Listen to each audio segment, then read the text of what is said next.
vegetable soups are a great way to get a healthy serving of vegetables, and they couldn't be easier to make.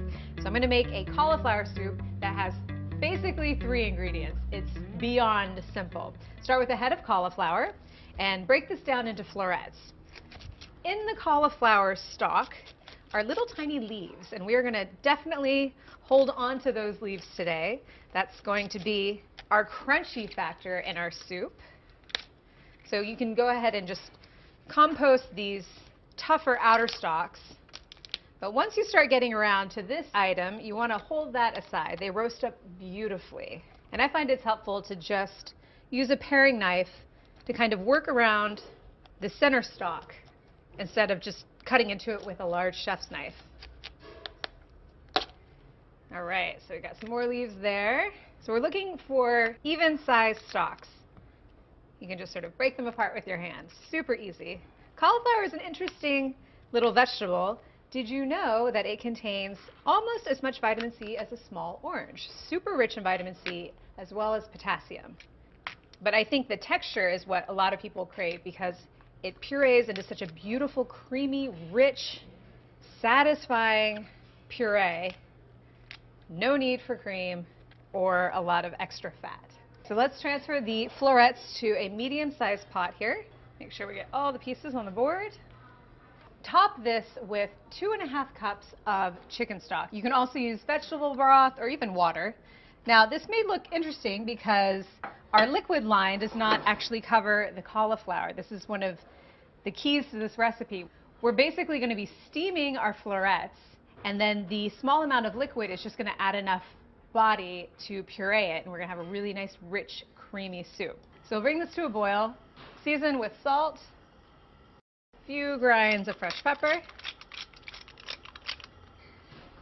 So my broth is up to a nice simmer.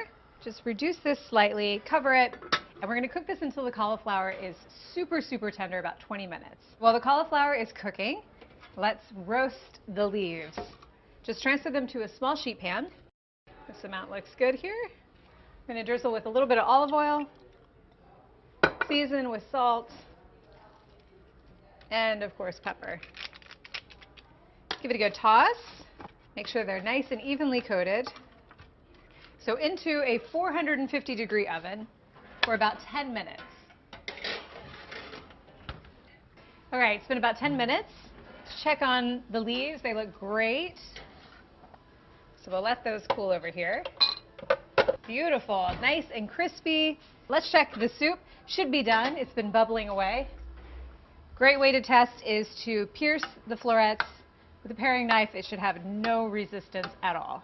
So cauliflower is perfectly cooked, ready to be blended. Ladle the cauliflower into the blender.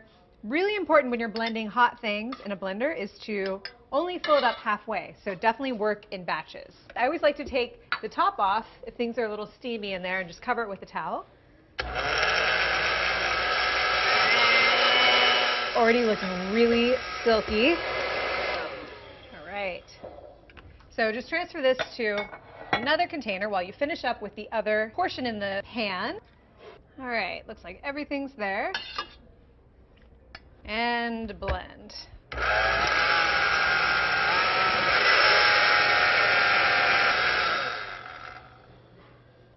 Looking good. Let's pour it into our bowl. Oh, such a gorgeous texture. I love that this is just cauliflower and a little bit of liquid.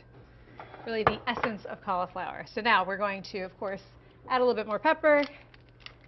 And for the finishing touch, we will take some of our crispy, crunchy cauliflower leaves here. Very delicate. Gorgeous. All right, let's dig in. Mmm. Oh, super velvety, smooth, creamy. Couldn't be simpler. Cauliflower pureed soup with roasted cauliflower leaves.